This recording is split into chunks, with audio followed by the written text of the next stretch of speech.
ప్రార్థన. మహోన్నతమైన దేవ, సర్వోన్నతమైన తండ్రి, సర్వశక్తిమంతుడా, నిన్న నేడు మార్పు లేని మా మంచి యేసయ్యా, నీకు వందనములు ప్రభువా.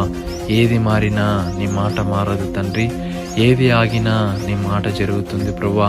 అందును బట్టి మేము సజీవ లెక్కలో మరొక రోజులో ఈ ఉదయకాలపు సమయంలో నీ ప్రేమను పొందుకొని ప్రార్థన పూర్వకంగా ఈ రోజును ప్రారంభించుకోవాలని ఎందరైతే ఈ ప్రార్థనలో ఏకీభవించి ప్రార్థిస్తున్నారో ప్రభువా, ప్రతి ఒక్కరిని జ్ఞాపకం చేసుకోండి తండ్రి.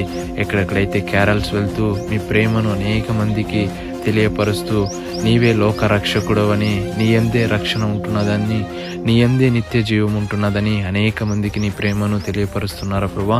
ప్రతి ఒక్కరిని జ్ఞాపకం చేసుకోండి తండ్రి. వారికి జ్ఞానం దయచే ప్రభువా. ఇంకను అనేక మంది మధ్య సేవ జరిగించే ధన్యతను దయచే ప్రభువా. అయా క్రిస్మస్ అంటేనే లేని వారికి ప్రభువా ఇచ్చుటై ఉంటున్నది ప్రభువా. అయా అలా ఈ క్రిస్మస్ను అలా సెలబ్రేట్ చేసుకునే ధన్యతను, అటువంటి జ్ఞానమును అందరికీ దయచే ప్రభువా.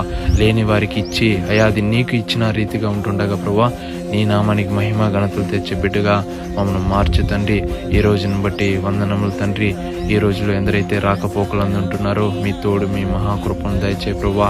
చిన్న బిడ్డల కొరకు ప్రార్థిస్తుండగా తండ్రి, అయా వారి తల్లిదండ్రి వారిని పెంచే రీతిలో, వారిని పెంచే జ్ఞానంను వారికి దయచే ప్రభువా. ఎందరైతే అనారోగ్యాలతో ఉంటున్నారో వారికి పరిపూర్ణమైన స్వస్థతను కలగజేస్తారని, ఈ రోజు అంతల్లో నడిపించి బలపరిచి ఆలోచన చెప్తారని నజరేయుడైన యేసయ్య అతి పరిశుద్ధమైన నామం పేరిట అడిగి ప్రార్థించి వేడుకుంటున్నాం పరమ తండ్రి. ఆమేన్.